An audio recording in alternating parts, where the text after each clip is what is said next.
To sign or not to sign? The decision to sign a treaty was not always an easy one. The First Nations were subject to three main factors that led them to sign these treaties.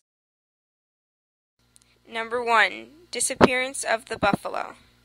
At one time, there was an abundance of buffalo in the Canadian West. It was a mainstay of the Blackfoot diet. A Northwest mounted police officer on a march from Fort Macleod said that, for days, he was never out of sight of the buffalo. However, by the 1870s, buffalo were no longer hunted just for food in Canada and the United States. Buffalo hunting became a sport.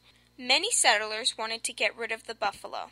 Ranchers complained that the buffalo destroyed the pastures for their cattle, and farmers said that the buffalo trampled their crops. Throughout the creation of the railways across the continent in the United States, the North American herd split, but many of the buffalo refused to cross the tracks, meaning that for some buffalo, they never moved north to Canada again. In 1877, the government passed a law that tried to protect the buffalo, but it was too late. By 1879, the buffalo had virtually all disappeared. White buffalo bones were left lying in the Canadian plains. Within a 10-year period, the buffalo were extinct. Canadian Aboriginals crossed into the United States searching in vain for buffalo herds. Some Métis followed rumors of buffalo herds for hundreds of kilometers.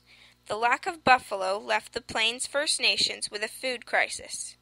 Without the buffalo, the Aboriginals were threatened with starvation, forcing them to farm in order to feed themselves.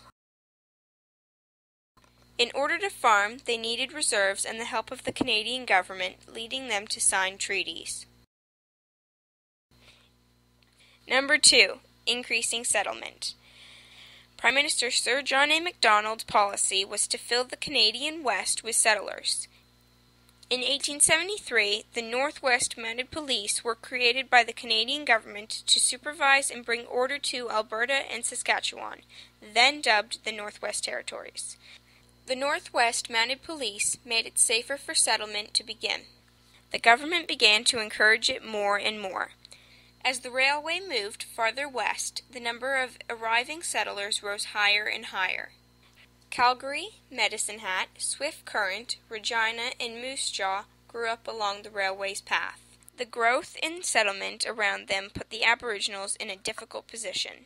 The Aboriginals' cousins in the United States fought a losing battle against the settlers, in which Aboriginal lands had been seized from them and the Aboriginal people had been killed by both American soldiers and settlers alike. In order to protect themselves from the settlers around them, Aboriginals signed treaties to guarantee a place of their own on the reserve. Number 3. Disease. When Europeans came to Canada, they brought foreign diseases with them, such as measles, smallpox, and tuberculosis. As the number of settlers increased, so did the risk of infection. Because these diseases were new to North America, Aboriginals had not developed any immunity to them. They had not found any natural resistance to the ailments, and their traditional, often herbal, medicines could not fight them. During the smallpox epidemic of 1870, about 800 members of the Blackfoot population died. These diseases severely lowered the spirits of the Aboriginal people, as well as their numbers. Desperate for medicine, the Aboriginals were more willing to sign treaties in exchange for aid.